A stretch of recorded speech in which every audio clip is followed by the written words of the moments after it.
வேடசந்தூர் பகுதிகளில் பொங்கல் பரிசு தொகுப்பு பொருட்கள் மற்றும் ரொக்க பணம் ரூபாய் 3000 பொதுமக்களுக்கு எம்எல்ஏ காந்திராஜன் வழங்கினார்.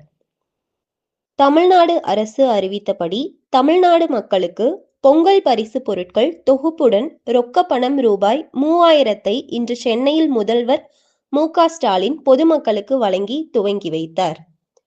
வேடசந்தூர் சட்டமன்ற தொகுதியில் சட்டமன்ற உறுப்பினர் எஸ். காந்திராஜன் மாரம்பாடி, குட்டம், தேவிநாயக்கன்பட்டி, வாணிக்கரை உள்ளிட்ட நியாய விலை கடைகளில் பச்சரிசி, சர்க்கரை, முழு நீள கரும்பு உள்ளிட்ட பொங்கல் தொகுப்பு பொருட்கள் மற்றும் ரொக்க பணம் ரூபாய் 3000 பொதுமக்களுக்கு வழங்கினார். இந்த நிகழ்ச்சிகளில் கூட்டுறவு சார்பதிவாளர் மருதமுத்து, செயலாளர்கள் சண்முகவேல், பெரியசாமி, மாரம்பாடி முன்னாள் ஊராட்சி மன்ற தலைவர் ரோசாரியோ, அவைத்தலைவர் ஆரோன் மற்றும் கட்சி நிர்வாகிகள் கலந்து கொண்டனர்.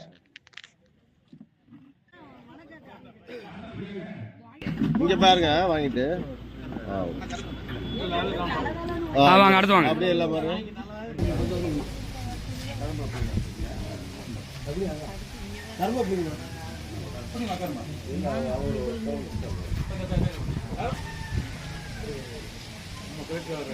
இங்க பாருங்க அங்க பாருங்க.